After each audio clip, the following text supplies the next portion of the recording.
शिंदे राष्ट्रगौरव पुरस्कार सोहळा काल पार पडला आणि शरद पवारांच्या हस्ते एकनाथ शिंदेंचा सन्मान करण्यात आला। यावेळी शरद पवारांनी एकनाथ शिंदेंचं कौतुक केलं।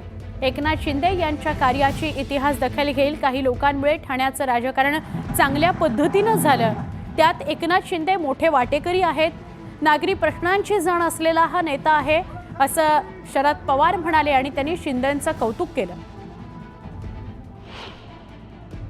राज्य आणि विशेषतः नागरिक परिसर त्याच्या प्रश्नाची सोडवणूक कशी येईल याच्यामध्ये लक्ष केंद्रित करण्याचं काम त्यांनी केलं। याची नोंद ही महाराष्ट्राच्या सार्वजनिक इतिहासामध्ये निश्चितपणे राहील आणि त्यामुळे आज त्यांचा सन्मान होतोय याचा मला मनापासूनचा आनंद आहे।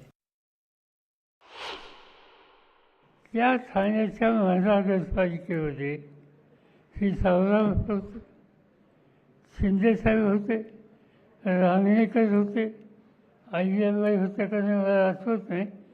अनेक लोक त्या ठिकाणी की ज्यांनी ठाण्याचं राजकारण योग्य दिशेने नेण्याच्यासाठी सातत्याने प्रयत्न केले आणि त्या प्रयत्नाचा मोठा वाटेकरी किंवा जबाबदारी ही एकनाथ शिंदे यांच्याकडे होती, ही या ठिकाणी सांगायला हरकत नाही।